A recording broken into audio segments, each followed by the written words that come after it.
అందరికీ నమస్కారం. మన నిత్య జీవితంలో దేవుని పాత్ర ఎంతవరకు?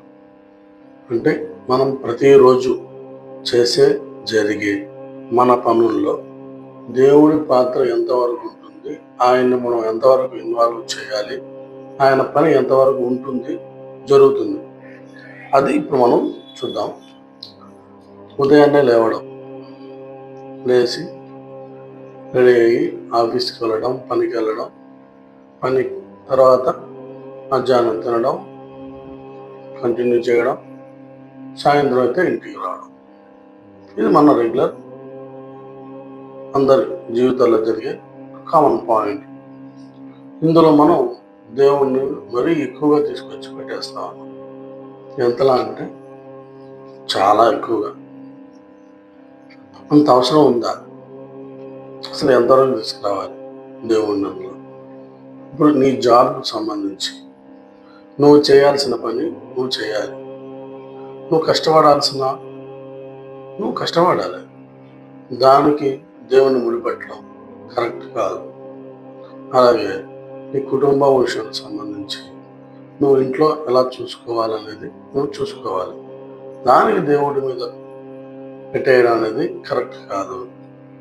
నీకు వచ్చే డబ్బుల విషయం గురించి నీ సంపాదన 50,000 అయితే నువ్వు 1,50,000 ఖర్చు పెడుతూ ఉంటే నీ డబ్బులన్నీ మిగిలిపోవాలని చెప్పి నువ్వు పూజ చేయడం వల్ల ఎటువంటి లాభం లేదు. ఖర్చులు తగ్గించుకోవాల్సింది నువ్వు, సంపాదన పెంచుకోవాల్సింది నువ్వు. అవి ఏమి మన అన్ఎక్స్పెక్టెడ్గా గాల్లో నుంచి రావు, జరగవు. ఓకే, ఇప్పుడు ప్రతి మనిషికి ఒక విధానం ఉంటుంది. అంటే ఇప్పుడు నువ్వు చేసినా చేయకపోయినా ఆటోమేటిక్గా నీ లైఫ్లో కొన్ని జరిగిపోతూ వెళ్తూ ఉంటాయి. ఎగ్జాంపుల్ దాన్ని కర్మ అనుకుంటారు, విధి. రెండిట్లో ఏదైనా చెప్పచ్చు. విధి అంటే ఇప్పుడు నువ్వు కొన్ని రకాలుగా ఉంటుంది. విధిని మనం ఉదాహరణగా మనం మాట్లాడుకుందాం. విధి ఎలా పనిచేస్తుందంటే, ఇప్పుడు నువ్వు బయటికి వెళ్తే, ఇంట్లో నుంచి బయటికి వెళ్తే నువ్వు ఆగవు, ఒక దగ్గర కూర్చోవు, ఆటోమేటిక్గా ఎక్కడికి వెళ్తావు? నువ్వు పనికి వెళ్తావు. పాసిబిలిటీస్ అన్నమాట. ఇక్కడ విధి పని ఏంటి? ఏదైనా ఉందా? నువ్వు ఆగకుండా ఇప్పుడు ఆఫీస్కి వెళ్ళాలని విధి చెప్తుందా? చెప్పదు. ఆఫీస్కి వెళ్తావా, రోడ్డు మీద పోతావా, రోడ్డు మీద పడుకుంటావా అనేది అది నీ మైండ్ సెట్కి సంబంధించి ఉంటుంది. దానికి విధికి సంబంధం లేదు. అలాగే ఆఫీస్కి వెళ్ళాక నువ్వు మళ్ళా బయటకు వచ్చేస్తావా, ఆఫీసులో పని చేస్తావా అనేది కూడా విధి కాదు, నీకు సంబంధించే ఉంటుంది. నీ మైండ్ సెట్కి సంబంధించి ఉంటుంది. అక్కడ నువ్వు పని చేస్తావా, లేదంటే అతను గొడవ పెట్టుకుంటావు అనేది కూడా ఎలా ఉంటుందంటే అది కూడా విధికి సంబంధం లేదు. ఇలా చాలా చాలా విషయాల్లో ప్రతిదాన్ని విధికి సంబంధించి మాట్లాడుతూ ఉంటారు జనం. కానీ నిజానికి విధికి వాటితో సంబంధం లేదు. ఒక మనిషి లేచిన తర్వాత, నిద్ర లేచాక జరిగే పాసిబిలిటీస్ అనేటివి మన మైండ్ సెట్ ప్రకారం పోతూ ఉంటుంది. కానీ కామన్గా జీవితంలో రావాల్సిన మంచి చెడు అనేది ఒకానొక సందర్భంలో అవి వస్తుంటాయి. అది కూడా నువ్వు చేసుకున్న మంచి చెడులను బట్టే అది వస్తుంటుంది. నువ్వు చేస్తే వస్తుంది, లేదంటే రాదు. నువ్వన్నీ మంచిగా చేస్తున్నప్పుడు చెడు రావడం చాలా తక్కువే కదా. అన్ఎక్స్పెక్టెడ్గా వస్తుంటుంది, చాలా రేర్గా. దాన్ని నువ్వు విధిగా నమ్మచ్చు.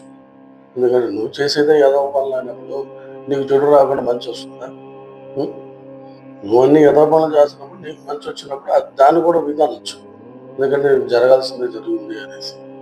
నువ్వు చేసేదే ఏదో పనులు అయినప్పుడు నీకు చెడు రాకుండా మంచి ఎలా ఎదురొస్తుంది? సో ఇక్కడ ఏంటంటే మన మైండ్ సెట్ బట్టే మెజారిటీ అనేది వర్క్ అవుతుంది ప్రతిరోజు, ఎవ్రీడే. కానీ గుడికి వెళ్ళమని, పూజ చేయమని, అభిషేకాలు చేయమని, అలా దేవుడి నామాన్ని స్తుతిస్తూ ఉండమని, స్మరిస్తూ ఉండమని ఎందుకు చెప్తారు అంటే దానికి కారణం మనిషి ఎంత సంపాదించినా మిగిలేదంటూ ఏమీ ఉండదు, దాన్ని తీసుకుని పోయేదంటూ ఏమీ ఉండదు, దానివల్ల కలిగే ఆనందం కూడా ఏమీ ఉండదు. ఎంతవరకు అంటే ఒక 10 లక్షలు సంపాదించాలనుకున్నాడు, 10 లక్షలు సంపాదించాను అనుకున్నంతసేపు మాత్రం ఉంటుంది. ఆ వెంటనే అది 20 లక్షలు అవ్వాలని ఉంటుంది. 20 లక్షలు సంపాదించాక కూడా ఆనందం కాసేపు కూడా ఉండదు. ₹1,00,00,000 అవ్వాలి ఇది అనుకుంటుంది. ఎందుకంటే సంపాదించిన వాళ్ళు ప్రపంచం మొత్తం మీద ఉన్నారు. ₹1,00,00,000 ఎవరికి కావాలి, ఎందుకు కావాలి? ఇంకో 2 సంవత్సరాలు బతకొచ్చు దీనివల్ల, ఇది కొనొచ్చు అది కొనొచ్చు అనేసి. తీరా ₹1,00,00,000 సంపాదించిన తర్వాత 10 కోట్లు సంపాదించాలని నేను ఆశపడుతుంది. 10 కోట్లు సంపాదించాక అది 100 కోట్ల మీదకి దృష్టి మళ్ళుతుంది. ఇలా అది పెరుగుతూ పోతుంది, కానీ ఆనందం అనేది ఒక దగ్గర ఇప్పుడు కూడా నిలబడదు. అది పదవి విషయంలో అయినా సరే, పెదవి విషయంలో అయినా సరే, డబ్బుల విషయంలో అయినా సరే. కాబట్టి సంతృప్తి అనే మనిషికి ఎప్పుడు ఉంటుందో, అది ఎక్కడ ఉంటుందో, అది ఎక్కడ రాదు. సహజంగా మనమే తీసుకొచ్చి పెట్టుకోవాలి. సంతృప్తి అనేది మనమే ఒక నిర్ణయించి ఒక బాక్స్ రెడీ చేసి అందులో పెట్టడం తప్ప మనకు బయట దొరికే వస్తువు కాదు అది.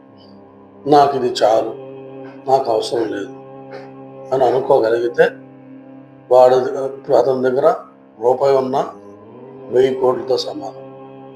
ఎందుకంటే నాకు అది చాలు అనుకున్నాడు. 1000 కోట్లు ఉన్నవాడికి కూడా 1,00,000 కోట్లు కావాలనే టార్గెట్ ఉంటుంది. వాడు సమయానికి తినలేడు, మాటలతో బతికేస్తూ ఉంటాడు. సరిగ్గా కాపురం కూడా చేయడంలో. ఎందుకంటే సంపాదించాలి, బాగా సంపాదించాలి, టాప్ టాప్ అంటుంటాడు. టాప్ ఏంటంటే పైకి పోవడం అంతే, అంతమించి ఇంకేముండదు. అదే సంతృప్తి ఉంది, నీకు 10,000 జాబ్ శాలరీ వస్తుంది, నీలో సంతృప్తి ఉందంటే చాలు. నిజంగా నీకు 10,000 నెలకు వస్తున్నా కూడా 10 లక్షలు 10 కోట్లు నెలకు వచ్చిన వాడి కంటే నువ్వే గొప్పవాడు.